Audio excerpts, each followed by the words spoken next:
breakdown. Ready, boys? Yep. Yeah, let's do it. I've not seen any sign of him. He's Giant's dead. busy getting shot at. Oh. Alright. Ladies and gentlemen, let's shoot this fucker. Alright. 3, 2, 1. Have no fear, everyone. We've been gone after a long period of time in the month of June, but just like Brave Exvius, we have a 30-year plan as well. It's episode 4 of Intervisions today, and today I am joined by some wonderful co-hosts. Today we have both Reindell and Minute Hour making their return. So welcome, boys. How are you doing? Let's get in with the introductions and start off with Reindell. How you doing? Hey, I'm doing great. It's actually I'm Canadian, and it was Canada Day yesterday, so day off today. Pretty good day. Did some board games. So yeah, overall pretty good mood. What about Excellent. you, Minute? I am doing great. I got to leave work early today. Got a long weekend. My kids are coming over in the morning, and I'll have them through Tuesday. So gonna enjoy part of the summer. Excellent. That's great, guys. Well, I'm glad to hear you're doing well in the real world. But of course, this is a Wotive show, so we have to ask, how was things this week in War of the Vision? So, Reindell, how about you? How was it, buddy? I have been waiting for this week for a super long time. And no, I'm not talking about Zazan, I'm talking about Freyevia EX. She was the unit that made me move from a free-to-play player to a paying one. And I'm like, been playing her in FFBE. I've been using her in Global for the first season of class matches. And that was not because she was good. So it just gives you an idea of how much I was looking forward to her EX job. So I've just been a lot, it was super fun figuring out how to use her and how strong she's actually become. Ah, that's good. We have a Frivia expert. I will need to ask some questions because I actually do really like her, but I've never been convinced of her power. So we have an expert today. That's excellent. I can chat on a long time about that. Nice. And how about you, Minute? How was your week in Wotive? So I wouldn't call myself a Fravia expert, but I too have been looking forward to Fravia EX for a very long time. Fravia was sort of my first 5-star unit that was meta and OP from FFBE back in the day, and I used her for so long. And when she came to this game, I was so excited. I pulled on her banner with everything I had before I was a big spender, and did not get her. And then she came around again, and I pulled with everything I had, and did not get her. And this last time, when she came back with Duane, I did finally manage to get her. She was completely power crept at the time, and so I really was like, do I even build this? But I did, and at the time we had all of the Global Festival medals, and it was right before EX jobs dropped, and the shop stayed open through the launch of EX. And so I dumped all of my medals into Mind Spheres for her. So I had her Mind Spheres, 360 Mind Spheres for Fravia before this week even started. Wow. That's how excited I was for Fravia. I So officially tip by my the time hat. I finished pulling for Zazan and had gotten a Duane along the way, I was basically sitting at 360 Mind Spheres for Duane and Fravia, and just need to do a couple days worth of guild pulls to finish them off. So this is a good week for me. Wow. I am happy to hear that because you know what? Sometimes it's not about whether or not the unit's the most powerful, it's just what makes you happy, and that's really great. And even though it sounds like Rivy is better than I think, but for myself this week, kind of a rough week to be totally honest. This week was the launch of Oberyn, who, as a unit, I have been waiting for a while, and I love the Hinder Nation, and the Hinder Nation is going to be the ones that I am representing the most, and my pulls were a frickin' disaster. It was a salt mine. Literally going to pity on it. This one hurt more than others just because of the whole idea of every once in a while, and I don't know if people really understand this what I'm about to say, but that feeling of that one character you really, really want, and you know the odds are bad. You know the odds are bad, but you just kind of hope that things are going to be a little bit less of a disaster, and that was not the case. So I mean, you had to pull for your twin, right? I really did. If I Oh didn't man, get him, so true. he he does look more than a little like me. The cosplay might be coming in the future. We'll see how much time I have in the next little bit. All right, so shall we get into it, boys? Because I know it's the long weekend. By the way, just going to give a shout out to Happy Canada Day, Happy 4th of July for our American viewers as well, and every other country that is celebrating something that I don't know about. Apologies. Let's get right into it. There you go. There's your Canadian. All right, so let's get in with the quick chat. So, starting off with the JP side, we have the beginning of July and always a look forward into what Global will be getting. So, Globalers, I'd like to get their opinions on it. So, July content this month, we got the Beach units, we got Oberyn, and we got EX Salir and Adelard, to say the least. So, what are you guys' thoughts on the JP side stuff? Start with Minute this time. Go for it. So I don't know what to expect on the JP side, but I will say it hasn't gone missed that the current event on the global side is only 2 weeks long, and we're expecting the beach units in JP in 2 weeks. And so I have a feeling that that will be coming to global sooner rather than later at this point, probably at about the same time with the EX jobs.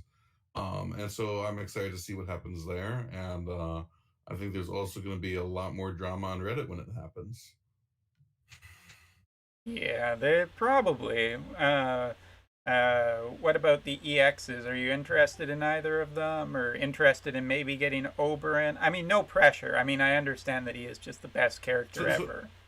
so I think the most exciting thing about Oberon for a lot of people is that Eileen has a pretty big following on the global side, and so the fact that he's getting an Earth Spear to go with him, I think is going to have folks like Oran J absolutely freaking out, which will be fun to watch. Yeah, but Oren's not here, so as far as I know, he hates Eileen. Just hi Oren, how's it going, bud? How about you, Reindell? What are your thoughts on JP's content this month? First of all, Abram is awesome. I totally side with you. His kit is super unique, and generally that's what I focus on when I like new things. And that's the reason why I'm so thrilled for the Beach unit, especially Summer Lilith.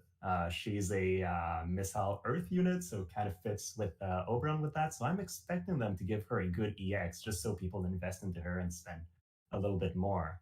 And then for players that might not know, even today in Global, we still don't have a unit that can actually reduce missile resistance, and Summer Lilith does that. I'm really hoping we get her because it brings something that just doesn't exist for us right now. So I would be thrilled to get that in Global, but I think her rerun, since she was a time limited, and as far as I know, she was only available once in JP history, will be a really good thing. It will make that type of mechanic more available to players in general. Summer Ketone I like as well, but she doesn't have anything that's really doesn't exist anywhere else, as far as I know. Yeah, that's correct. I mean, she has a little more synergy now with Rain's EX, and she has a little more synergy because of special glassy and whatnot. But Summer Lilith is kind of interesting just to see, because I assume that they'll be getting global exclusive buffs, and this is maybe something more to chat in the global quick chats. But um, like next week, I assume that we're getting an Oberyn card, because that's usually been the trend. There was a Jaden card last month.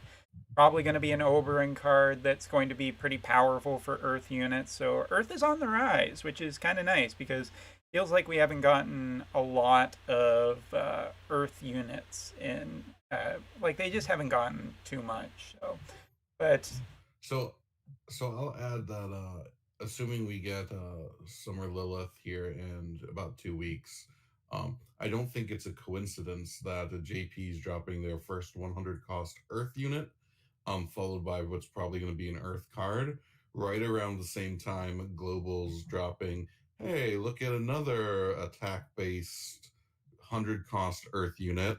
And you all know Cloud is right around the corner, and you're going to need some way to counter him when he shows up, and Charlotte as well.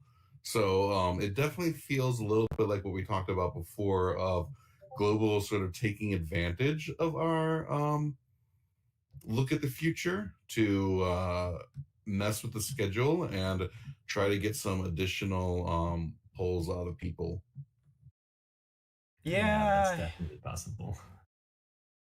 I made a video about this week that I feel like there's a little bit of market manipulation for globalers, where they're effectively selling you guys solutions to problems that aren't even problems for you. Where it's like, look at this new Earth character that's so great against other physical units. Hint, hint, and it's just like, I mean, let's be honest. The best example of that was Dwayne being released before Yuna existed. That Oh, was yeah. exactly it. yeah. And what's gonna happen with the? I mean, Tifa still exists, but does anyone want to take a bet right now? Next month, 100 cost wind unit from the OS Nation. I wouldn't be surprised to see that, right? I think they're making Earth stronger, and they're going to need a way to make Wind stronger. Yeah. It would also and make I think sense. Oh, go ahead. I was going to say that, and I think they're also trying to, right? Like one of the fire is so strong right now that ice is suffering, and so buffing wind is a way to make people use more ice as well. And I think we're also about to see a bit of an ice push between Salir and Fravia, and what I suspect will be the Fravia VC next week. Yeah. Reindell? Yeah, that's exactly where I was going, saying if they do 100 cost wind, then it opens up a room for 100 cost ice following on that. And it keeps being a counter to the most recent problem. So it's really easy to get people to keep needing those units. Yep. All right. With that, that's a good place to segue over to global chats. So this week we saw the introduction of Zazin UR, the unit that became a meme, then a dream, then a bigger meme, then won a voting contest, then became a super unit. And what a roller coaster of a ride it's been. Us on the JP side, we just picked Glassy. It was easy for us. No memes or dreams whatsoever. And then we got this thing this week where basically a lot of limited time units just caused a little bit of a scuffle that we're going to talk more about, but want to get some quick opinions on the limited time stuff. And we kind of talked about beach units, so which I assume are going to be limited. So let's, Reindell, what's your thoughts on global this week? Well, I did make a whole reaction video about it, so I guess I don't want to go too deep into it, but I'm a little bit saddened that we did not get Zanyuar as a permanent pool unit just because of what it means to have a collaboration, like fan vote unit, which should be kind of a celebration for the community more than a time limited stuff.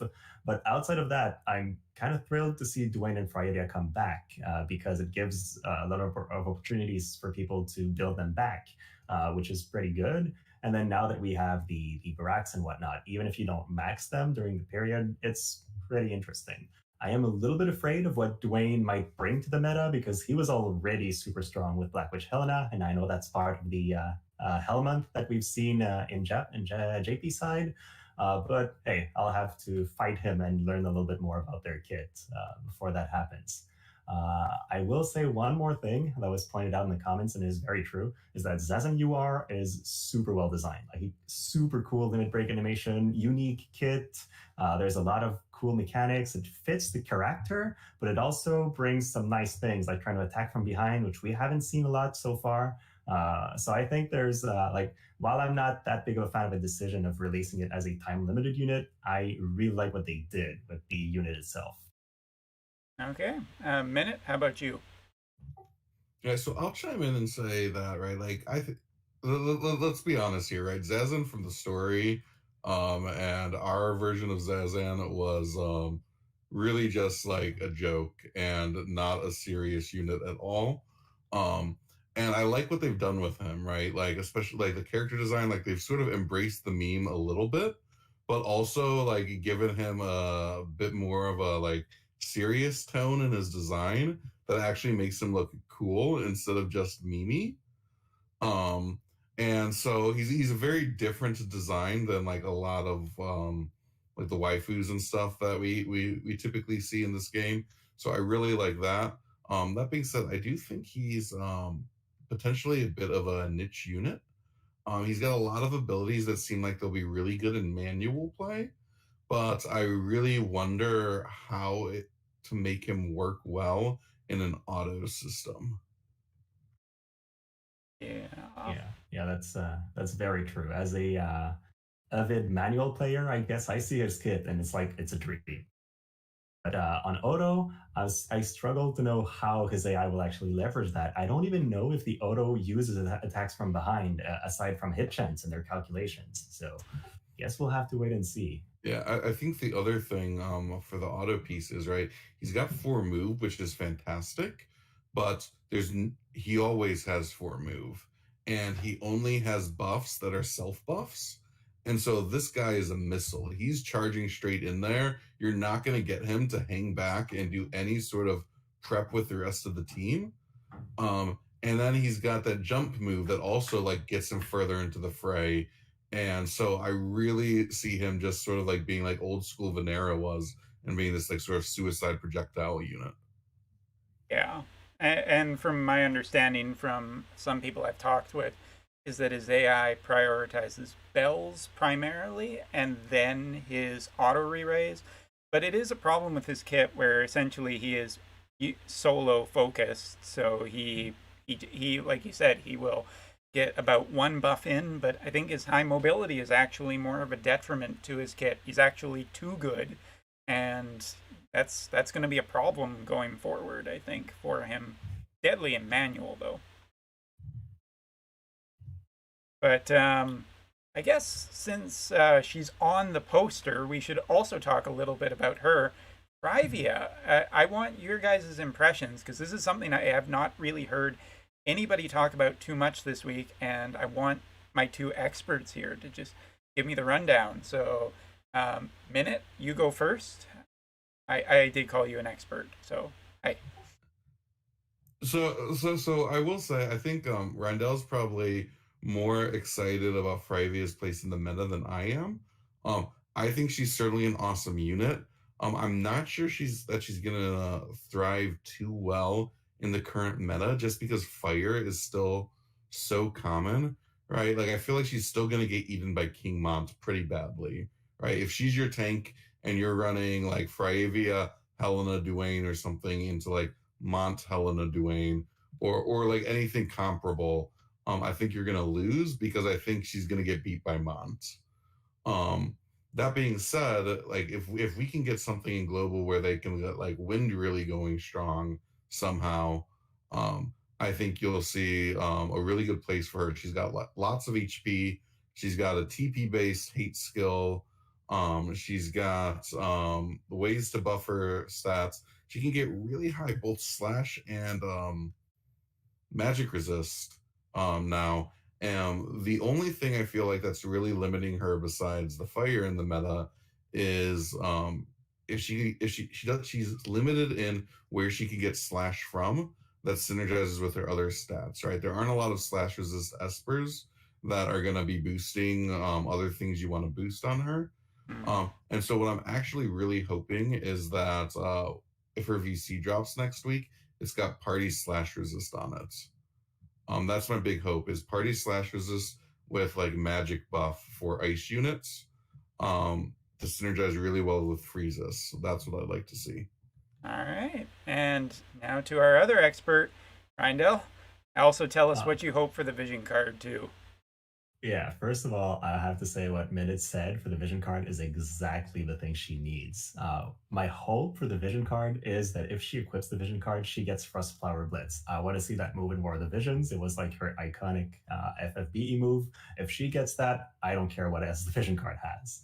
But in terms of her place in the meta, I think Minute touched the one thing. Like, I've been using her in Arena quite a bit. She is a powerhouse, but she does struggle against King Mont for several reasons. Kingmon has a disable he can land. He can reduce healing, which is also really bad. He's fire, and he can berserk. She's a high faith tank, so she's susceptible to all those status effects really much. And then the damage Kingmon does, not a big deal. Freya can easily get to 70% and up in terms of slash resistance, so she can deal with him in terms of damage, but he can easily shut her down. As a healer, and that's the one thing she has that's unique that other tanks don't really have is the fact that she can both tank and heal. So if you take that away, she's worse than Warrior of Light. She's worse than King Mont in terms of how much she can tank, just because she's more of a specialized tank.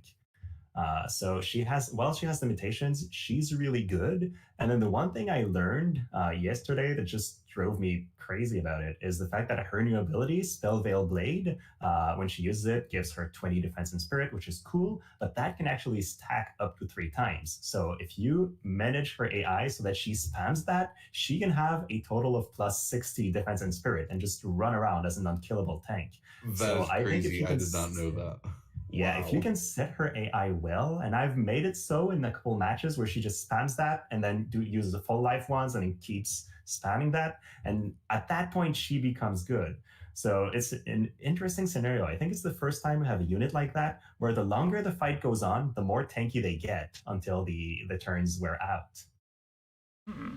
That's interesting. I think we're gonna have to revisit this. I'm gonna need you guys both back on a special in 1 month, the Frivia Intervisions special. Once we have the vision card and we see everything, and also uh, maybe they'll give the Laswell card a little bit of a boost to her as well. Maybe, but all of that could be very interesting, and we'll have to wait and see. But in the meantime, we're going to move on to our next segment because quick chats are just that, quick chats. And we're not having a Coliseum this month. We're going to mix it up a little bit. If anybody hasn't seen an Intervisions before, I cannot decide on any segments that are actually permanently named. So here we are. This is going to be a game time. Kill that character. All right. So I thought it would be a little bit fun with the moniker of Zazin the Unkillable this time to kill that character and how to do it. So I've given the guys a team, an enemy team of Yuna, Zazin, and Mont. One of the teams I thought would be the most annoying teams to maybe fight in a PvP just in terms of how durable that team is. And I want the guys using a manual setting, and you can even borrow characters that are out on the JP side if you know any that would help with this. Any EXs on the JP side or anything like that. How do you kill this team? That's the question this time. So, who would like to go first today? I think I've got a pretty solid strategy against these guys, to be honest. All right, go ahead. All right, so a key character would be to be. First of all, she's Wind Element, which means she's fairly durable against the sun. With her Vision card, she has some decent spirits, so even a Limit Break from Yuna cannot one-shot her. It can get her pretty low, but not a one-shot. And then she can give AoE slash and slash resistance and Berserk and Disabled Immunity, which basically protects you against the Berserk Bomb from King Mont and the backstab berserk, backstab disable from Zazan. So you have like your defensive side covered just by having to be in. Then you probably want Gilgamesh, and I know he doesn't fare too well against Mont, but since he can remove slash resistance on a bunch of guys, he's going to enable to be quite a bit.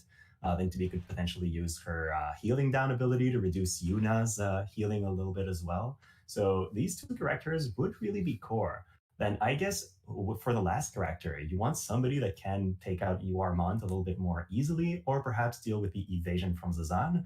So you bring somebody like Black Witch Helena or Luel, and you're set. Like that team is going to fare pretty well. There's not enough damage on the enemy team, I think, to take these guys out. Especially if you can make sure that Tubi's fighting Zazan, and then Gilgamesh is in front of whoever else, you're fine. Zazan just needs to avoid getting in front of Gilgamesh and taking him out too early. All right, that's a heck of a plan and a strategy. Now, Minute, it's your turn. Tell us, what do you think your team? So I have a question on the rules. Okay. Am I allowed to use any of those units? You are. The rules are there are no rules. You just have to kill that team. Okay. Now, is that team also being played manual, or are they running on auto? They are manual. Okay. In that case, Tubi is the obvious answer here, right? Because it's just an easy way to deal with Zazan, and like there's no other way to counter Earth right now, right? There's no other wind units are relevant. So absolutely Tubi. And then I've been running so confession time. I've been lazy in guild battles, and I've been running a 3-month-old meta team of Oran, Gilgamesh, and Yuna for a while. And there's nothing that would make me think it is a good idea to run Gilgamesh into King Hunt. Based on 3 months of experience here, I basically look for the teams that don't have King Mont on them. And they are getting fewer and fewer between, and that's why I'm a little worried about Fryavia. So I wouldn't go the Gilgamesh route. I'd probably do 2B Yuna myself, just to have a healer option, and Helena. Okay. All right. Oh, that's interesting. Let me make one more case in this specific team for Gilgamesh. Both Zazan and Yuna can give free raise. So by bringing in Gilgamesh, if you can manage to avoid King Mont, you don't have to kill these guys that many times, which is the main reason I was thinking of bringing him in as well. That is a good point. I'm just thinking of like the times my Gilgamesh has gone and been like Kotetsu plus, and King Mont's like 300 damage, and I'm like, ugh. I've seen that. It's very true. All right. So those are some good teams. I personally, I am once again not just going to be the one responsible for this. We're actually going to open it up to Twitch chat. Give them about 10 minutes, and they are going to be choosing who they thought killed Zazan's team better. So that is up to you guys in Twitch chat. Please do your vote. You have about 10 minutes. You can think about it a little bit, but Reindell or Minute Hour, who do you think? Personally, I don't know. This is not a JP problem yet. I've thought a little bit about this unit, and I don't know if re-raise would be quite the problem, but I kind of want to use maybe Velouche, who's a new JP unit that's the wind slash type. Get him a little bit in there because he might be a little bit of an oddball choice for the JP side. Gilgamesh just for removing re-raise, because there's no way that people aren't going to spam the re-raise. And then after that, I don't know. I think you are Mont and kind of maybe lean on the side that Berserk might be just good enough for it. Just go on the luck approach of trying to take out a couple of units for a few turns and not make them a problem. But part of me also wants to put in Glassy with her EX, because killing Mont with Glassy just sounds appropriate. I don't know. That's just me, though. Yeah, so I will say that if we were going to be really serious about this with manual play, the proper answer here is probably 2B with Double Quicken. Double Quicken? So, like Ramir as well as Phoebe, and just let her go? Yeah, just let her drop the Yuna and the Zazan before they can do anything, and your team will clean up King Mount from there because he can't stand on his own.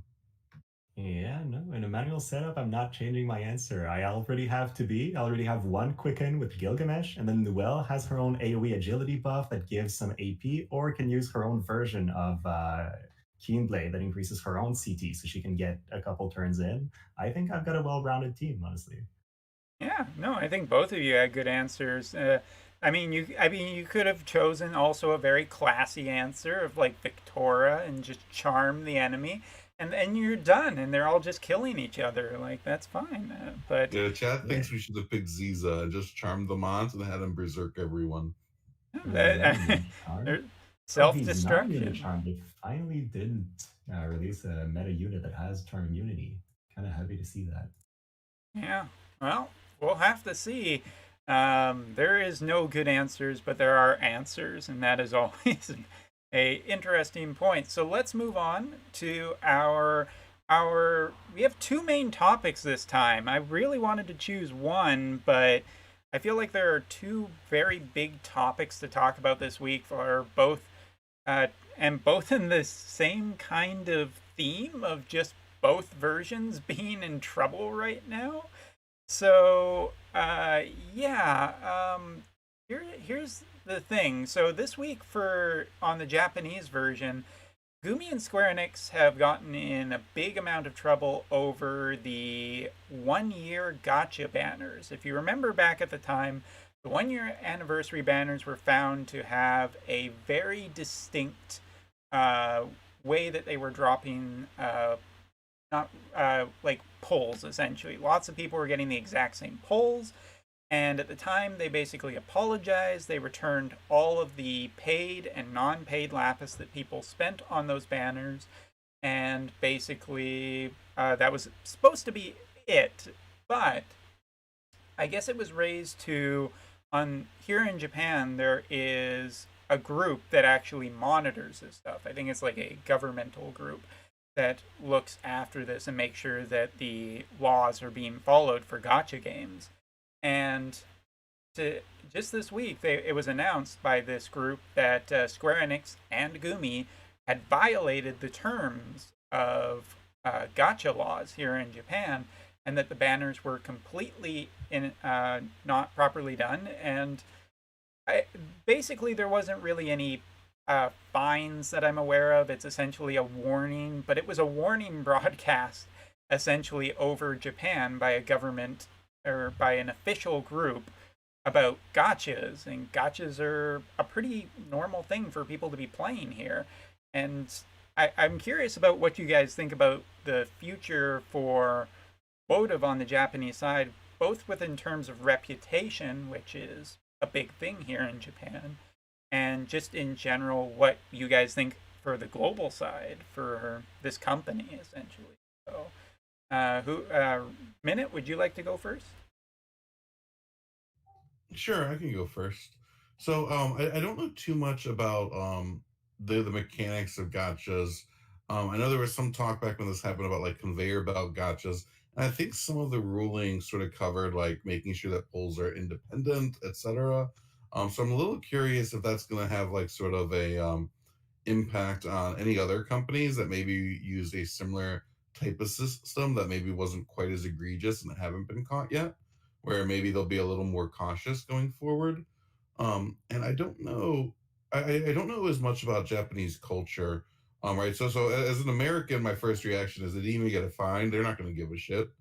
Right. Like, but my understanding for some of the folks who are more familiar with Japanese culture that I've talked with is like your honor is like a big deal over there. And so like it was a huge thing when they had the situation with the global or the guilds were all going to boycott because they were upset over Duane type thing, and they trotted out like the assistant to apologize to everyone, and the producer was like nowhere to be seen, right? Like it was sort of a big like scandal there, and so I'm wondering if this is actually going to be like a big deal where like they're not being going to be seen as like an honorable company, and maybe a big warning like this is actually a much bigger deal because of Japanese culture than it would necessarily feel like here in America. Yeah, those are good points. How about you, Reindell? What do you think? Well, I think it's a very interesting thing because a couple months ago, when that happened, I had the feeling that yes, they did something wrong, but the company reacted properly. Like they refunded everybody, they apologized, they people got their resources back, were able to pull again, while keeping what they got from the bad hatchers. So I felt like yes, they did a really wrong step, of course, which is why they're getting in trouble now, but they did what they could to fix the broken pieces. And then since then, there has been the Dwayne incident, but outside of that, I feel like I haven't heard at least of a lot of outrage on the JP side, and they were like trying to fix these things. So having that come back to the scene when there hasn't actually been a mistake from from Gumi's side, it's this same event that happened a year back, is probably going to bring back bad feelings from the community, even though it's not necessarily a new mistake by the company. So it's going to hurt their honor, possibly, like Minute said, and then hurt player confidence in the company, even though it's getting old news in a way. So I'm not sure how I feel about it, but I do think it's important for those agencies to do say that rules have been broken. So uh, it's good that it happens. It's just happening a bit too late, I think. Okay. All right. Good points. The as someone who's lived in Japan for 5 years, expert. No, don't quote me on that. Please don't. Everyone, calm down. Don't need to get angry. It was a joke. But like as living here for a while, yeah, working as a community and working and essentially being friendly and talking to people, you have just your reputation a lot of the times to really focus. And gotcha is important here because for a lot of people who are, at work for long hours and whatnot, you do spend time on public transportation and you need stuff to do. And you see all the time, like the most common thing I always see on trains is people on their cell phones. There are no switches. Like people wonder why like old gaming, like why Japan doesn't buy as many PS5s anymore or PlayStations or whatnot. And it's because portable life is essentially really important here because that's where you get a lot of your time to do stuff. So um, I think that this is incredibly important and a really bad step for Gumi because one of the things here is that it not only directly like it affects the consumer. The consumer now knows more about it. People are essentially going to recognize Gumi or not so much Alum because Alum's a subsidiary, and I think people maybe don't know the difference at this point. But the sorry, I'm just getting lost for a second here. But like people know it's bad, and this is going to affect how other Japanese companies interact with Gumi, and it's also going to affect how Square Enix operates with Gumi because this is not only a hit to Gumi's reputation, this is a hit to Square Enix's reputation as a whole. This affects potentially their business holdings in different ways because this is the people that they are associating with, and they did one of the things that you are not supposed to do in Gacha if you are doing something bad, which is get caught. And they essentially did. They officially were said today, yeah, you broke gotcha law essentially, and that's really bad. And so how is this going to affect collaborations going forward? Can we see outside collaborations as much when companies are going to be like, this is how you operate. We don't need the bad press right now. We don't need that. There's other people we can collaborate. So this might hurt collaborations. What do you guys think? Minute. Yeah, so I don't know too much about the relationship between Square Enix and Gumi, but I know that Square has a bunch of different gacha games, and many of them are not run by Gumi.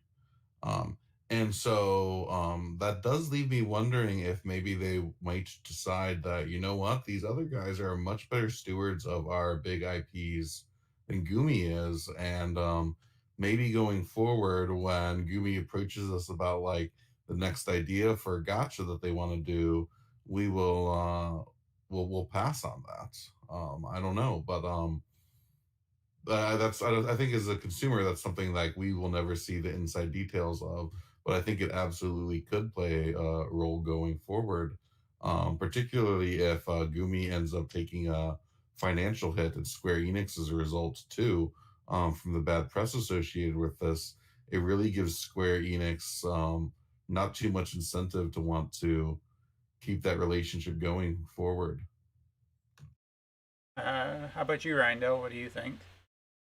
Well, I think that's a pretty good point. I hadn't actually thought of that part before you brought it up, but it's very true that, especially for those collaborations, it's associating other brands' names with, or the visions, but with Gumi as well. And so, if there's a very bad perception that, you know, Gumi is bad, Gumi does illegal things, then these other brands, they're not going to want to taint them with that perception. They won't want the bad rep to like spill over these, so we might get a lot less collaborations. That is a very, very true danger that you've brought up, I think. As one of our chat members have said, there's been some gaming sites also talking about the Gumi Enix blunder like Destructoid. So if it's getting some traction online, that's spreading more of the badness. And just thinking about Square Enix even as a whole over the past few years, Square Enix has been really trying to build up their reputation. I think that things like Avengers, for instance, that game has, like, not to go too far outside, but like it really is one of those things of they are trying to build up their brands and everything like that. And any time that you essentially have um these situations where you're taking that kind of hit, people automatically think about it in the future. And Square Enix's name is branded across this game as much as Gumi's is, and it's known for being Final Fantasy. And is Final Fantasy like Final Fantasy? I would say is probably Square Enix's biggest IP still worldwide. And do you really want it being tarnished by anything that you don't have to, kind of thing? So I think this is a very dangerous situation, and I'm curious about what they do going forward. And it may just be business, going forward kind of thing. But this is still not the greatest thing, and I'm always a little worried about what the repercussions of this could be. Not to be an alarmist, not to make people afraid, like, Wotif's going to shut down because of this. No, but I don't know. It definitely hurts trying to get new players, and I think Wotif on the JP side has had a difficult time getting new players. So that's been my thing. I think the point about Marvel is also really big because Marvel's owned by Disney, and Disney partners with them on Kingdom Hearts as well. And I know people would love to see Kingdom Hearts collabs in the future. And Disney does not take any chances when it comes to their image and who they associate with at all. Um, and so that is actually a really good point to bring up that relationship there, because Square has been pushing all that Marvel stuff so strongly, and a lot of that could be gone in an instant if Disney decided, you know what, this is bad for us. Yeah, Disney is definitely one of the ones that is very protective, even kind of hilariously protective sometimes about their image, where they make changes that don't end up panning out very well for them with some of their business decisions. But we're not we're not going to discuss Disney's controversies. That's a whole different intervisions that we can do sometimes if we want. So, anything else to say, Reindell, before we move on?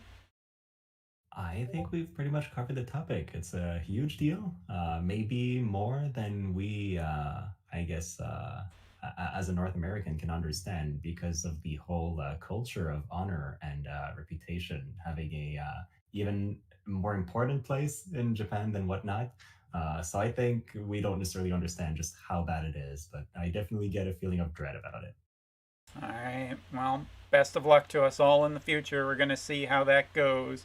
But a very big point. Could not ignore it this week.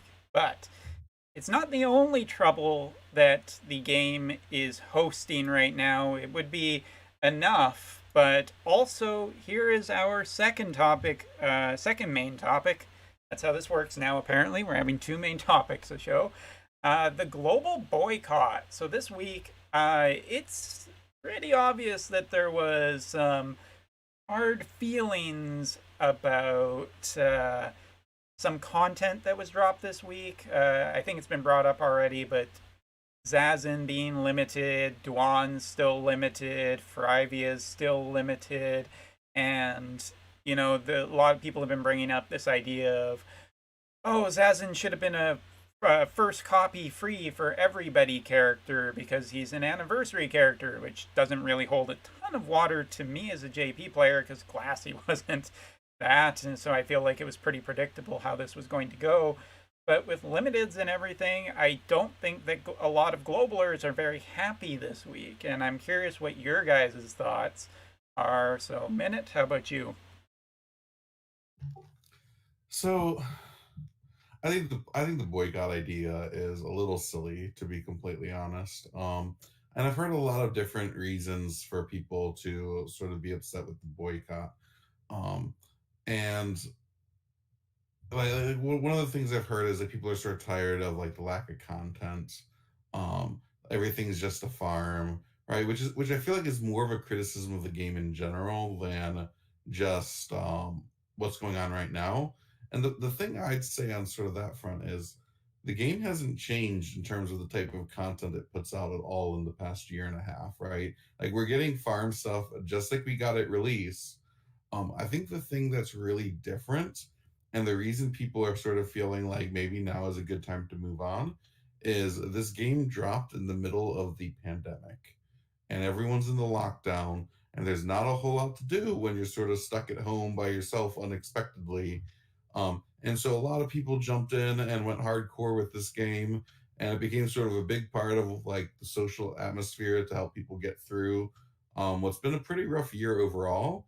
And now that things are opening up and there are more options, people are sort of like, well, like I don't find myself playing this game much anymore. And I don't know that's necessarily a fault of the developers because they haven't really done anything to sort of like earn ire there except continue to produce the game that everyone was enjoying. But I think the game hasn't kept up with the fact that some of the realities of life for people have changed in the past months, particularly in the global market. So I think that's what's sort of contributing to a lot of the feelings that are going on as people are prioritizing other things, and I think that's perfectly normal. But I do think Gumi will have to do something if they want to keep people prioritizing this game somehow. All right, good points. And how about you, Rindo? What's your take on all of this? Yeah, first of all, let me say I do agree that I would love a lot more content like selection quests. Bring me quests that are as difficult as this, but for my UR units, I'll be super happy, and new game mechanics. But the topic right now is mainly the Zazan controversy, so I have a couple things to say about that. First issue, yeah, it's time limited. They gave us a permanent UR vision card for free to thank us for voting. So that kind of set a precedent where they're telling us like, thank you, it's a community event. We're going to give you some nice stuff regarding this vote. So that's part of the reason why I wasn't expecting the unit itself to be time limited. We have a like UR vision card permanent that features him holding a trophy. Ah, weird. And then when we had the anniversary live stream for Global, they said that when they were going to be releasing time limited stuff, they were going to give us longer windows, and they've done that. We've had 5 weeks Final Fantasy X, 5 week Nier Automata, the rerun of Final Fantasy One is long. Why do we only have 2 weeks this time? Is it because it's global exclusive? Feels like we're kind of losing some ground here that we had won, and that was really appreciated. The fact that it came without much of a warning means that a lot of the players that are free to play that have voted for UR Zazan, that might have wanted him, will not get their chance. And if it had been running for like 4 or 5 weeks, they do have more of a chance to build up some viz and potentially pull for it more. So I think it's a combination of reasons that mean that people might be more unhappy than if it was just one of these factors. Should we boycott the game?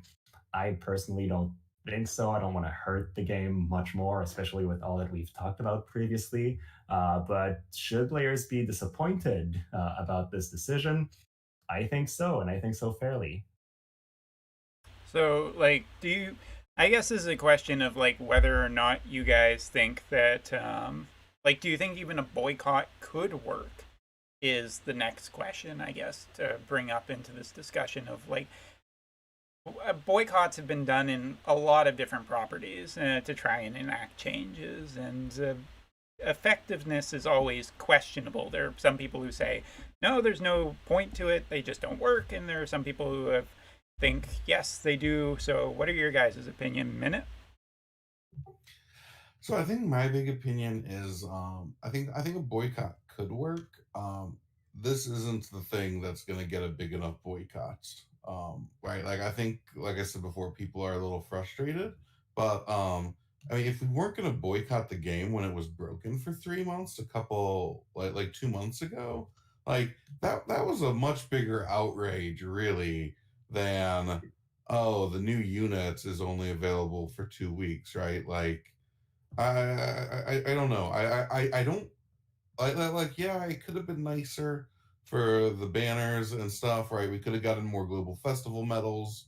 I know some people talk about like precedent. I will point out like a lot of that stuff that people are pointing to for the precedent was back around the 1 year anniversary for global when we sort of had this like month-long celebration going on, and they were really crazy generous to spenders at the time, right? Those global festival medals were like spenders were basically like, this is literally insane how easy this is for me to just max everything in sight right now. And so I I think they have like they can't give us something good like that's really special for an anniversary and then be expected to be like that's how everything is from now on, because what do they do at the next big milestone sort of thing? um and so I don't I feel like there could have been some bonuses here, like maybe some extra bingo boards, some other stuff, but overall, like maybe a little disappointing. But I don't think this is what you die. This is the hill you die on for this game, right? Like I just don't feel like this is a big enough controversy, and I think enough people feel that way that I'm not sure a boycott would be effective. Okay. How about you, Reindell? Yeah, I would say I have some very similar feelings. Like I said, I've made a reaction video about it, and a lot of people have very mitigated opinions. They are angry, but they're not necessarily like angry, disappointed enough to go ahead and boycott the game in order for it to have an impact, especially since Global has, I feel, less pressure on Gumi than the JP side. It would have to be like a really server-wide effort. And then boycotting a gacha game, like they leverage FOMO so well. They're so apt at making people want to pull and want new things that I feel like even if a couple players, or a high amount of players, decided that they wanted to try to boycott, if they release some really good thing right afterwards, a lot of people are going to crack. They're not going to keep it up. There's nothing actually physically preventing them from doing this. So if they feel like they're going to set their accounts behind too much by skipping, I don't know how many people will actually hold on to that feeling of boycott all the way. Like usually, you do a boycott, you do it until something changes. There's not necessarily a deadline for that. I don't know. I don't know if people will actually are angry enough to pull that off. Yeah. As a JP player too, not to be the really shitty one here or anything, but from someone who doesn't play the global side, God, you guys seem to have it cushy sometimes. Like, I'm sure that some globalers are like, well, you chose to play that. Let's not get too petty, I guess. But like the amount of medals where, like, I think of the JP side when we got UR Mont, and it was like, okay, he's half rates, he's half everything, he's still really expensive to pull and everything like that. And then, global, you guys got the medals, right? And you could trade like all of the medals to get him maxed pretty dang easily, right? So There's a reason literally everyone has King Mont at 120 I on the don't. global side, right? Like I go into my guild battles and all of the teams are like 1200 attack, 2800 or whatever magic, and I know that that's Yuna, Helena, and Amont, right? Like, and I'm scrolling through the list, and it's like the first 12 or 15 are all within that range, right? And it's because of how generous they were, like just 2 months ago, right? It's a little bit insane how easy it was for everyone to sort of build those if they spent any amount of money on the game, really. yeah, so, but I mean, like you had a whole bunch of stuff that traded 1 to 1, right? Like one medal for one shard, and now Yep. this time it's like 1 to 2, and everybody's, or well, it seems like a few players are like really angry, and I'm just like, oh, cry me a fucking river from the JP side player who never had any of this. Who you guys are also getting the soul shard system like months in advance of what JP got, and it's just like, oh man, I have zero pity for the, like, at the one hand it's like, yeah, I want the consumer to benefit from this and I want things to be better for everybody. I want us all to have like fun and joy and still this game to make enough money that it keeps going. But like when people are like, oh, this the medal system is like, it's now 2 to 1, and I'm like, as JP player, that's like, what's a medal system? Can you could you refer it to anything in the game that JP has? No, because we've never had that kind of system before. It's never existed. It still doesn't exist. And on our banners, I know a whole bunch of people in my guild who have gone for Oberon this week that have gone to pity for him. So and we don't get anything else. We don't have any backup really. I mean, there's the but it still doesn't trade incredibly favorably, and it's just like I like that's why the pity this week on Oberon felt so bad, because it was like if I would have gotten him, yeah, I would have had a whole bunch of stuff to get shards with him and be LB4 or maybe on my way pretty close to LB5 by the end of his event. But now it's just like I had to pity him. I didn't get anything. He's only LB3, and it's been a really bad week. And for globalers, I get it. You guys had a really good couple of months, but ah, I don't. I just don't have that sympathy in me. The empathy is not there. File not found. Uh, The other thing I'll add on that front, right? Like we got 9 steps for all three of the units, including two that were older, right? Which I actually thought was like a huge plus this week, because a lot of times when those things get rerun, you just get like the stock banner, right? Like go ahead and pull for Fryavia and maybe you'll get her, right? And instead you got these, well, what are actually better 9 steps than I think JP is getting these days, right? You get the Rainbow Broadstone, you get 200 shards, you get enough blossoms to max the unit, right? Decent odds of getting the unit you want if you do the full 9 step. And so I feel like the fact that like they did that for both of the older units and stuff was really nice. They had pities for all three, I believe. You could get Duane, Fravia, and Zazan all from the pity. So you could just pull in the Zazan banner to pity, and whichever one you didn't get, go grab them, right? Like the Zazan banner had I guess like the half rate up for Duane and Zazan and regular grade up for Fravia on it. So you had really great odds that any rainbows you got were going to be banner ones. I don't know. I feel like yes, it could have been better. We could have gotten like 6 paid 2K pull banners, gave us 100 medals each. That made it just like absolutely trivial to max everything in sight and completely catch up on all of our vision cards. But I also wasn't really expecting that, given that it's not the 1 year anniversary or like within a month of it anymore. Like I said, I sort of feel like this was about what I expected, no more, no less. how about you, Reindell? What do you think?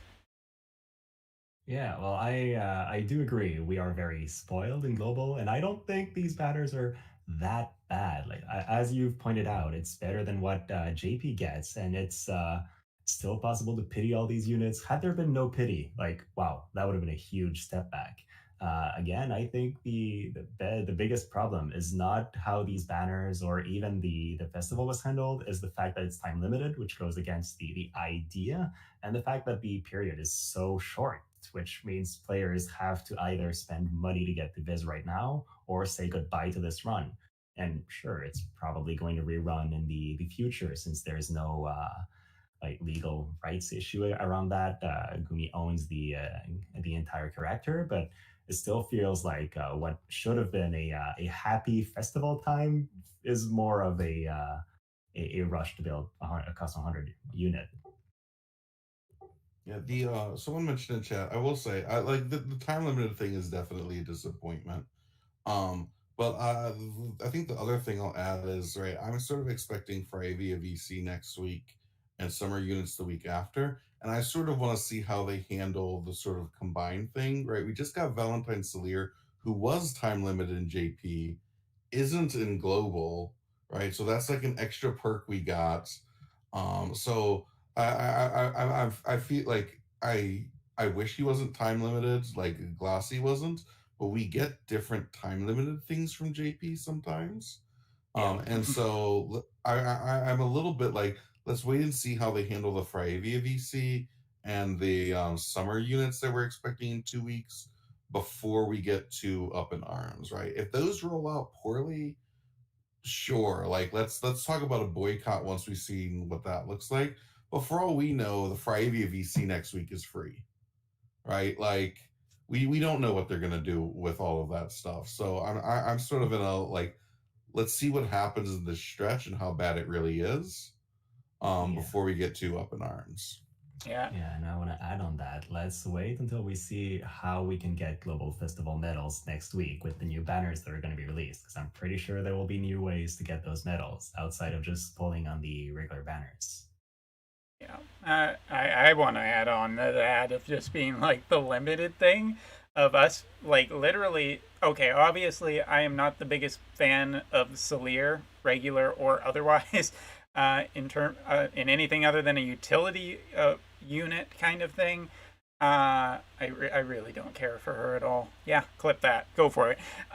But in all honesty, like seeing you guys get, like, for instance, the Frederica Vision card, it has been limited forever on JP, and it's one of the very few good Thunder cards. Like, yeah, we have Cloud, but that's limited still.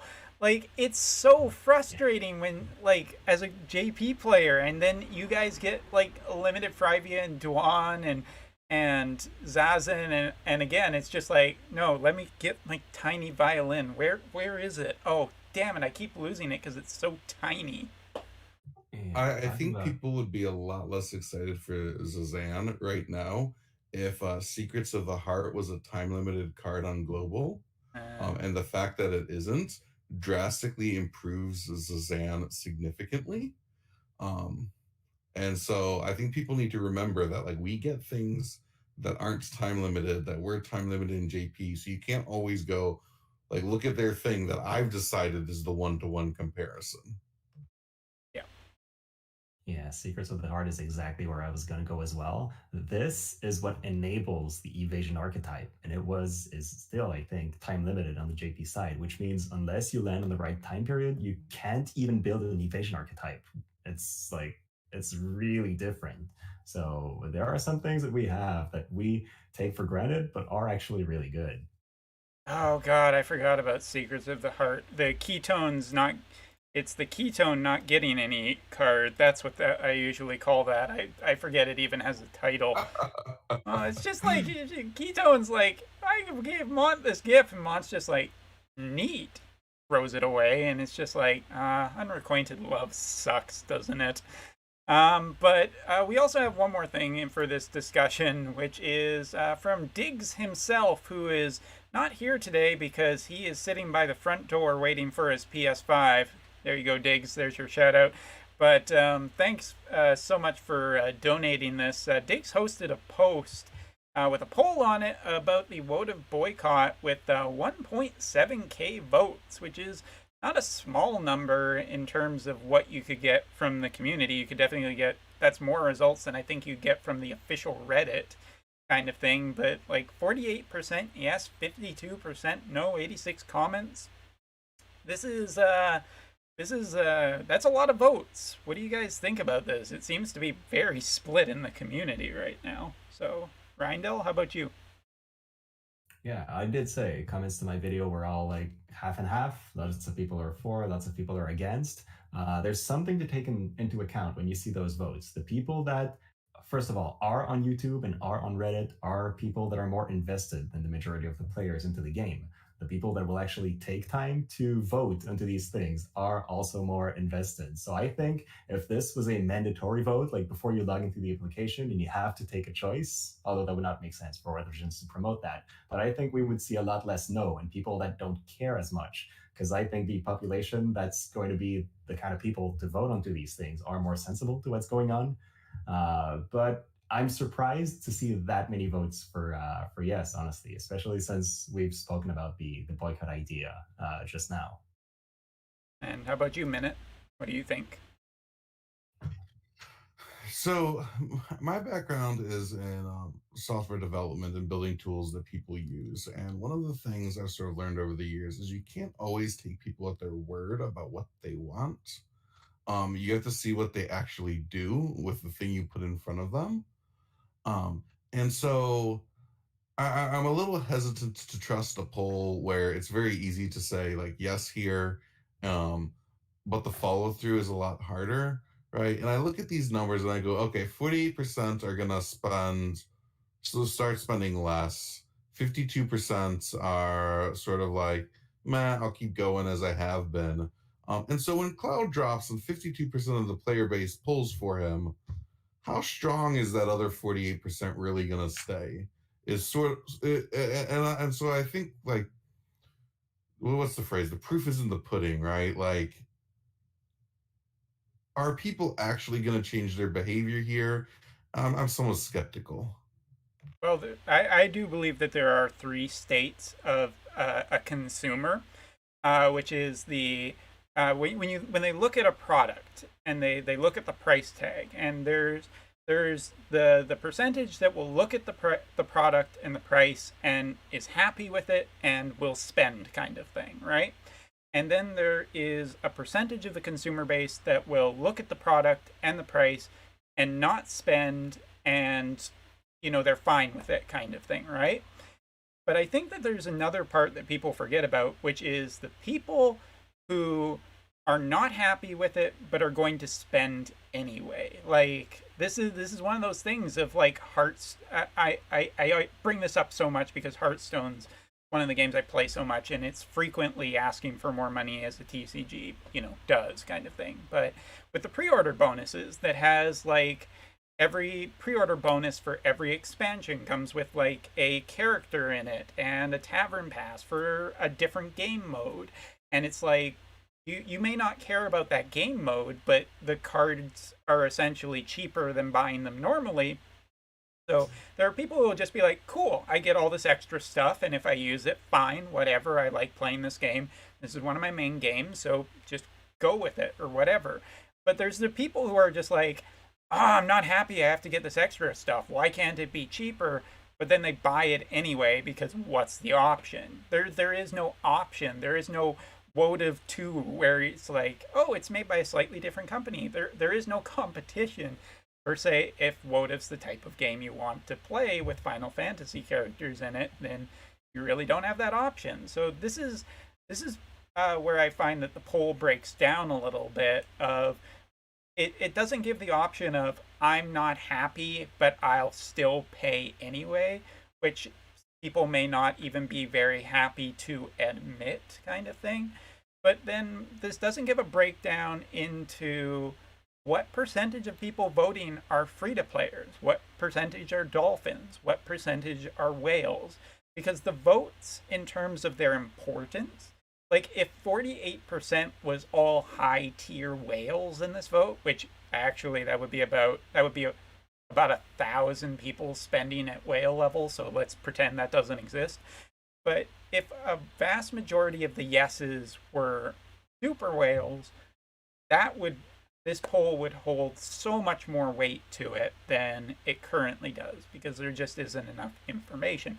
Not to say that Diggs made a bad poll. I think the polls that you can do here are just very simplistic, but like there's so much information that we are not getting. JP had a successful boycott in a day's time, essentially, where the top guilds said no more to double cost 100s, and immediately, like the next day, it was changed. That's how much power we do still have, but it needs to be organized for a certain group of people in this game, because if the yeses are all just free to players, doesn't really matter that much. Yeah, and so the thing I'll add on that front is I know Diggs is working on a video for Sunday where he's gathering feedback from what you just said, right? Some of the top guilds, how they're all feeling about the game, and is sort of going to put it all together in sort of like one video with like what are people's thoughts, how are they feeling about the game, and I think that will be a bit more interesting to see, right? Because you'll have some of the like guild leaders from some of the big guilds that are the whale guilds chiming in on what they're hearing from their players, etc. And that's a bit more meaningful, I think, than 1,700 random people who I don't know who they are. Yep. How about you, Reindell? Yeah, it's definitely true. I mean, if there was a I don't know, a signed agreement from all the whales that there was going to be a change, then that would definitely have an impact. But like I said previously, I don't. I think right now it's like the end of the wave. There's been the Reddit post. It's been a couple days. People are reading about it still. There's some discussion, but my expectation is that by this time next week, people will have forgotten about that. Yeah. I mean, JB, global players are going to have to really. I mean, they're if you're championing it, you got to get the whales on your side. Like that will make a difference. But in terms of fairness between the versions as a JP player, I just don't have the sympathy. I think, and I haven't made a video about it because I can't. Per se, like it's just going to be incredibly negative, and I just don't want to do that kind of video of it just being like I don't have the sympathy over the metal thing, like zero, because we never got it. We still haven't got it. You guys are getting souls. Like you essentially have so many ways of building so many characters. So Zazin is limited, and it's just like I have no crocodile tears for you guys. You guys essentially are have gotten so many benefits that we haven't, and I'm sitting here this week with a really bad pull experience, so probably just a bad week, but I wish I could care more, has been my opinion this week on the whole global outrage of it just being like, aw, it's limited. Oh, must feel so bad for you. Guess in 2 weeks' time when we have the beach units, you can feel bad for us. And I'll also add, right, like part of me really wonders how many of the yes votes in this poll pulled on the Zazan banner. Yeah. Right, like because if you pulled on the Zazan banner, you're not a yes vote because Gumi's poll numbers show that you pulled. So I think the only other thing I'll really say on this topic is, as I mentioned before, right, the world is opening up again. There are other things to do, and if the game isn't doing it for you anymore, you should absolutely move on and go enjoy all that life has to offer. Don't stay with a game that you're not happy playing, hoping it's going to get better, because it's not going to get better if you just keep playing it when you're not happy with it. So get like show that like please, like if you really are done with the game, move on and let them see the metrics so that they can decide if they're going to take action or not. But as long as everyone sort of sticks around being unhappy, still spending, Gumi will keep producing the game they're producing. Good points. Very good points. Reindell, any last thoughts on this before we close that out? I guess I'll move on to something a little bit different from that, but that also works into the topic, and it's my hope and what would drive me to spend more onto War of the Visions, and a bit like minutes say, just stay hooked to the game, is having, I'll put it this way, like if every 2 weeks I have 2 to 3 hours of new and engaging content I can play, I'll be down to pull. I won't care as much if the banners aren't that good because I'll be like doing more than farming and whatnot. Currently in War of the Visions, there's like two moments that I look forward to in a month. It's going to be the new selection quest and the class match season. It's when I actually like really play the game and enjoy myself a lot. And so if there was something to do on every week of the month that felt to me like a super good time, then having something like banners that I don't like as much and whatnot would not be that terrible because it would not be the only highlight I have in my week. I would have a lot of other things that I would enjoy in the game, and this would just be like, okay, don't care about this banner. I'll just do the content. So I think that's an angle that would help. The thing I'll add to that, and that I've said before, and I can't stress it enough, permanent content in the game would be fantastic. Selection quests are a great step forward on that front, right? They will always be there. They are challenging. You can build MRs for them, right? I want the same thing for my URs. Give me some sort of hard content with missions. Doesn't even have to have good loot at the top. Give me some cool title or something, or a skin or anything like that, and just make it scaled for a full team of 120 units and put it in the game and make it really hard. And if I can't clear it for a couple months, fantastic. It gives me something to work towards. That would be great. Yeah, that actually does exist on the JP side. It is actually, I might be even able to bring it up since we have BlueStacks open today. It's in the wrong spot, but let's just bring it up here, which is the Golem challenge, for instance, or even the Christ challenge. Actually, there's both of these have level 120 version, or well, they're considered job level 22, level 115 content, but sure, they're level 120 content. But again, time limited. For what reason? They're actually incredibly difficult and really hard to beat in the time frame. But they have massive amounts of rewards, and some of them are even for vision cards, which are you can't get in the gacha right now. They're literally vision cards you get from the raid, and then you get the shards from doing the missions, but they're just they don't they're gone in like a couple of weeks, and it's like, why isn't this permanent, or why eventually is it not changed to permanent content? Because so who cares if Christ is always obtainable in the game? That seems like a good thing. Why does everything in this game have to be time limited and only available for like so many days? Like, bring it back, make it permanent. There's level 115. It just sucks that everything is just limited in this game. People shouldn't even be mad about limited characters so much as limited content.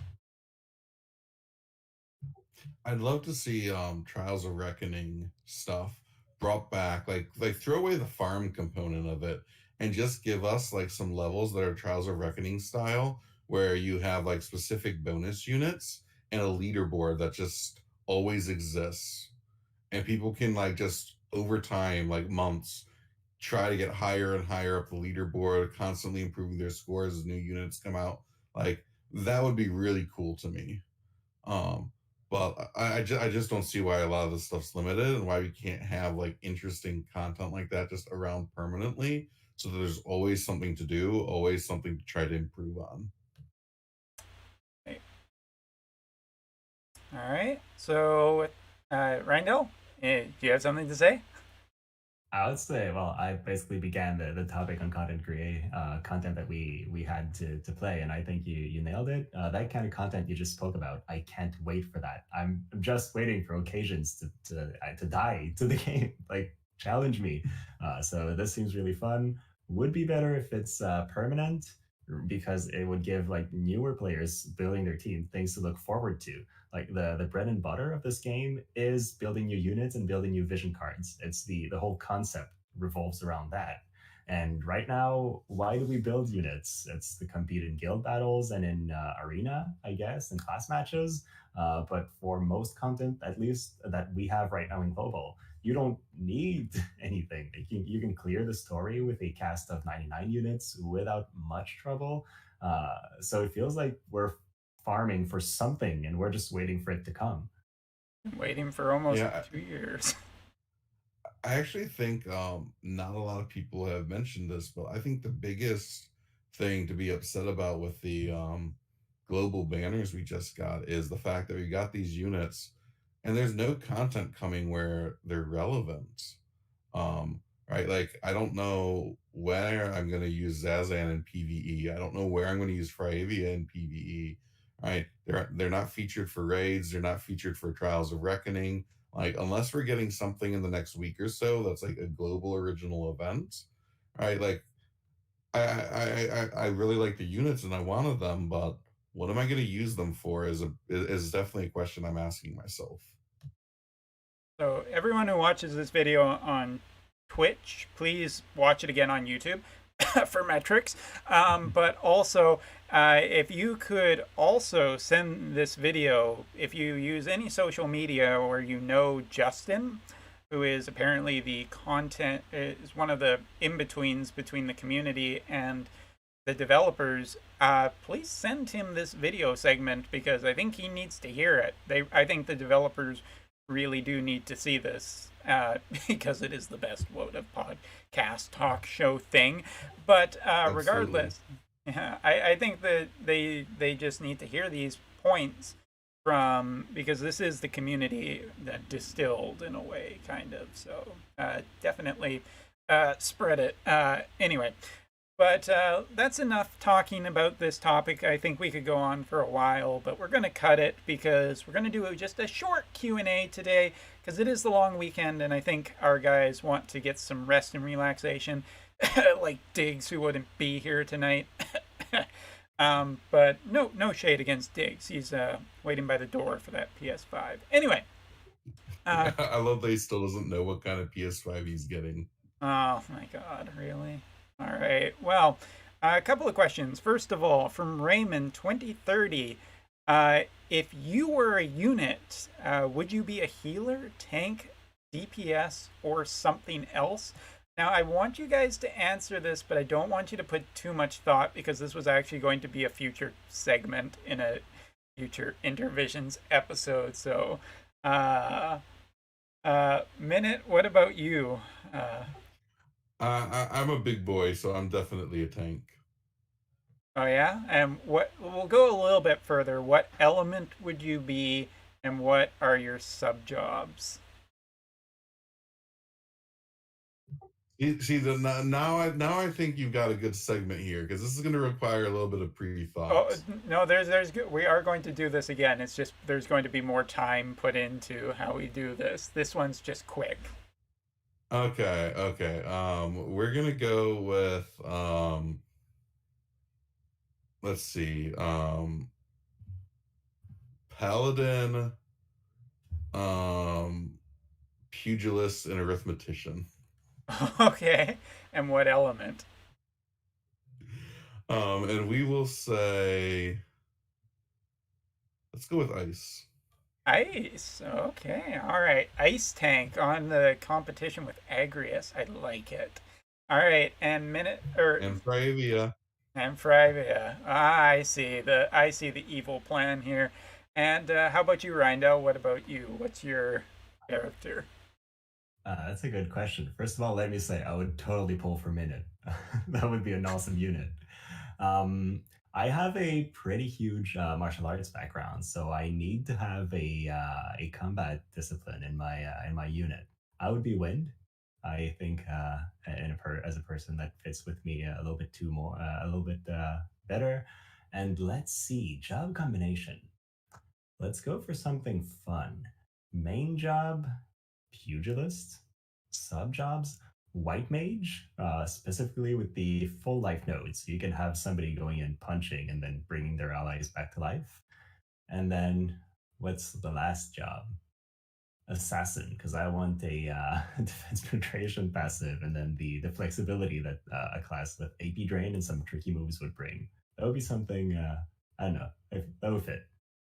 All right. As for good answers, as for me, I don't know. I'm thinking something of like a main class being a dragoon. I hold on a second. Wait a minute. Wait a minute. Hold on. Yeah, Hold on. just look up what Oberon is, Hold because on. that's you. Sub job. I don't know. Viking. Maybe tertiary job. Something like Nightblade. I don't know. That's just my thoughts about it. And I don't know. For Yeah. element, I'm thinking water because there's this other water spear unit. I feel like she's been treated really badly, not only by the game, but by this her dick ex, almost ex-boyfriend, and I feel like she needs some support. So I'm gonna say that yeah, like dragoon, spears, water element. I don't know, just seems to fit me like a glove. Let's just go with that for today. Oh man. She even changed her element to make him happy, and he's still not interested. I know, what a douchebag. Anyway, next question from CG Arixu, which I'm going to pretend that I actually said that name properly as I do every Twitch stream for anybody. How long should meta comps last? What do you think? Do you think they should last for years, decades, centuries, maybe a week? What are you guys' thoughts? Reindell, how about you first? All right, so I think there's two dimensions to that. If we talk team comps, like the same three units, I think the same three units should not remain dominant for more than a month or so. Otherwise, it becomes really stale. Like if a month from now, I still see Yuna, Dwayne, King Mont, and Black Witch Helena as the main units in every team, the game has not progressed. That's not good. But I do think units should maintain some relevance, like some little edge that they have that make them unique and make them worth having, and they should maintain that relevance for over a year. Like every unit should be designed with some little thing in mind where like they're like the best. I don't know, like let's say Derma. She has such a shitty kit, but her limit break is still very unique, and in some content, it's still really good. So every unit should have that little bit of relevance that is maintained throughout their lifetime. All right. I've maxed Yerma's LB. Oh yeah, it's insane. Yay! All right, Minute. What do you think? How long should they be relevant or meta? I think I think I agree with Reindell, right? It needs to last long enough that you feel like you got your investments worth. And ideally it'll still be like relevant after that for a while. But I honestly I'm getting tired of like literally I go into guild battle and I don't even want to try because it's like everyone across from me is the same comp, right? Like I don't know. Like it really kills sort of my interest in doing much guild battle wise, right? And so I'd really like to see that just broken up a lot more regularly. Yeah, I think that's right. I'm going to say that they should be meta for 1 day. Actually, no, that's not entirely fair. But from my background in card games, especially Yu-Gi-Oh, one of the things I would love to see in the game, because I think that as soon as you change what's meta, you automatically change the value of a unit, right? Like as you guys were saying, you want to make sure you get your money's worth out of a unit. I think we should have a ban list where some weeks units are potentially banned. They might have to make the game more generous to accommodate this idea. But I feel like if you had a week where like Mont is banned from Guild War and PvP, then you really make people have to choose other units. Like I know they kind of do that with limited, but I think we need like more of a flexible changing thing every week. Like they always have bonus units, have a ban unit, have a ban list every once in a while. Because Yeah. So I'll add on to that, right? Like you mentioned limited guild battle. Global, I don't think it's had a second one yet, have we? I definitely don't remember the last time that event occurred, but I really wish we could get that mechanic and they could do more interesting things with the limited stuff, like either a ban list or like specific elements only or something along those lines. How about you, Ryan? Yeah, it's something that I've been thinking would be really cool, especially coming from a guy who really loves manual class matches. Having ban options is really interesting. The one reason why I haven't really talked about it as being a good option is because of how much it takes to build like maxed out units with their own specific vision card and farming their specific equipment. And I know a lot of players in whatever kind of competitive PvP community don't have many options that are built all the way and they have to make do with what they have. So if we were to add a ban mechanic, we would need to be way more generous with free-to-play players and newer players because they don't yet have a really huge roster to actually adapt to those rules. So it would really just help the paying players, I guess, change their teams and change things around. But for somebody who's invested like 3 months of savings into maxing King Mont, seeing him banned would be really, really unfortunate. Fair enough. And okay, last question because we're running out of time. I've kept you guys for too long. This is the easiest question in the entire world, I think, from Kurano80, but it's still a good question. I'm not picking on you, Kurano. I'm just saying. What are your thoughts on drop rates for mats and the amount of the amount needed for crafting equipment? I will do this very quickly. For my opinion, it's bad. It's too much. It's bad. I hate it. Please reduce it by like 92% to make my life so much better. How about you, Reindell? I mean, how many hours have I spent just clicking repeat and whatnot? I haven't actually used an auto clicker, probably should do that. I do think there is a strategical aspect to it for more divisions planning because if you spend 8 hours a day farming in a game, the game will then have a lot of importance for you because like you're spending so much time in it, you're always seeing it, so you might be more eager to spend into it indirectly, just even subconsciously because you see it so much. But man, as a player, it's become a core to farm for +5 items. It's just crazy. So I wish there was an easier way to do that. I know they're introducing that by spending viz. You can get +5 versions and whatnot. And I feel like that's good, but it's something that I've seen happen so often in War of the Visions where they create a problem and then sell the solution. And I don't really like that. So yeah, those are my thoughts. Minute? I'll, as long as a BlueStacks is stable and they keep throwing energy pots at me, I don't really care too much. But I think it's a little silly that most of my time playing the game, I'm nowhere near the game. Yeah, that's a little ridiculous. I'm going to just say one last thing on this topic, which is Global got a way to buy a +5 version of Icebrand. You guys have it pretty damn cushy over there. I'm just gonna. That's. I don't know. I feel. I already have 2 +5 ice brands, and I farm them just buying the recipes. So I feel like it's a little too late. Look. You need 3 ice brands. You got Gilgamesh, Agrius, and Fraevia. I don't have Agrius, so I guess I'm safe. Oh, for now. Agrius next month. Agrius EX is the next EX job I am almost as hyped as Fraevia for. Yeah, we will. I think it's coming back next month. That'll be the next Intervisions. If we don't have a mid-month one, I've talked about doing some other things with Intervisions, but that is neither here nor there at the moment. So that concludes this month's episode. Well, this episode of Intervisions, and I want to thank both Minute Hour and Reindell for joining me and doing a wonderful job as per what is becoming the usual. Not Diggs because he wasn't here tonight, so we're just gonna say that. And Orange J wasn't here to defend Eileen's honor, so she's trash as well. And I agree, trash unit.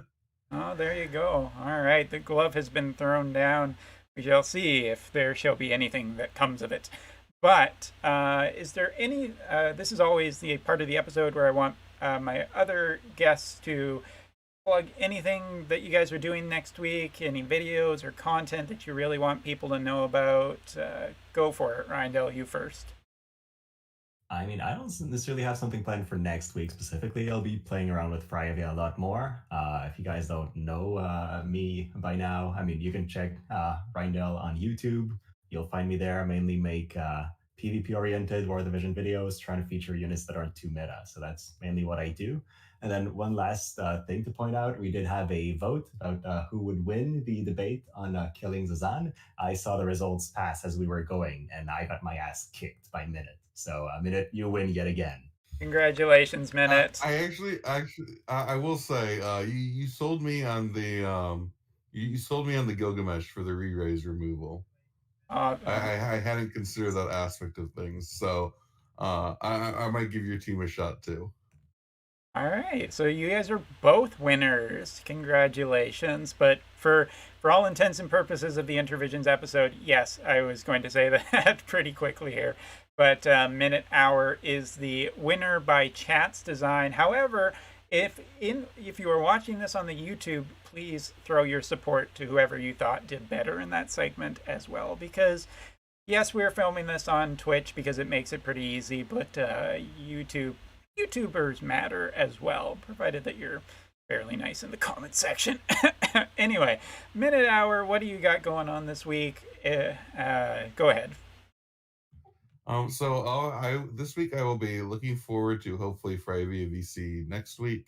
At which point I will be absolutely giddy. I assume much like Reindell will be. Oh, yeah. But I'll probably just be doing some farming over the next week on Twitch.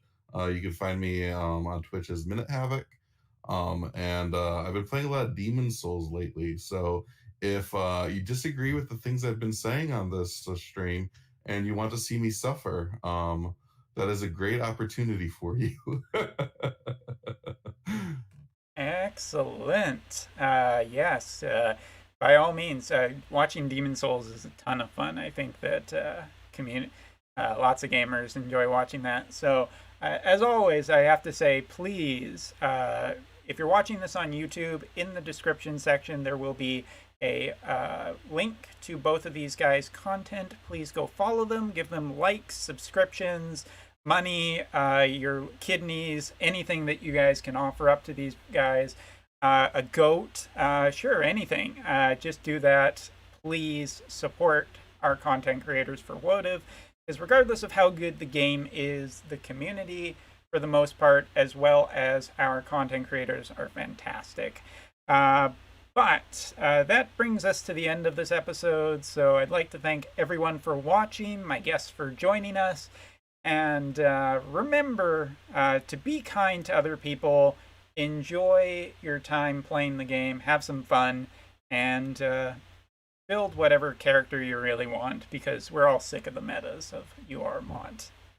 And I just wanted to also add, thank you for having us, Umbra. This has been, once again, an absolute blast. And I will say, doing some of these collaboration type events with other content creators has been some of the most fun I've had in this game. So appreciate the opportunity to be here. Oh yeah, totally agree. I was looking forward to it. Last time we were this specific batch, I had a ton of fun, and I was looking forward to that. It was just as good as I imagined. So thanks again for organizing all this. Oh, no worries. It's a pleasure to do this, and it's an honor to share the time with such wonderful people. But yeah, we gotta do a few other things in the future. Maybe we're looking at potentially some other games. Among Us, Mario Party with the Switch would be kind of fun. There's all kinds of different. Final Fantasy 14, I think, is the most obvious one because I think most everyone plays it. But yeah, anyway, so we'll give a wave and a see you all in the next episode of Intervisions, and all of you have a great Canada Day weekend. And I guess a 4th of July weekend too. You know, I'm Canadian, so not biased even a little bit. See you guys next time. Okay, we're done. All right, we're cut. We're cut. We can finally go ahead and cry. Yes, you can cry as much as you want. Thank you guys. I know it's a busy, long weekend, so people's schedules are kind of tough, but thanks for joining me for this. Oh yeah. It's so stressful being live. I don't have that experience usually.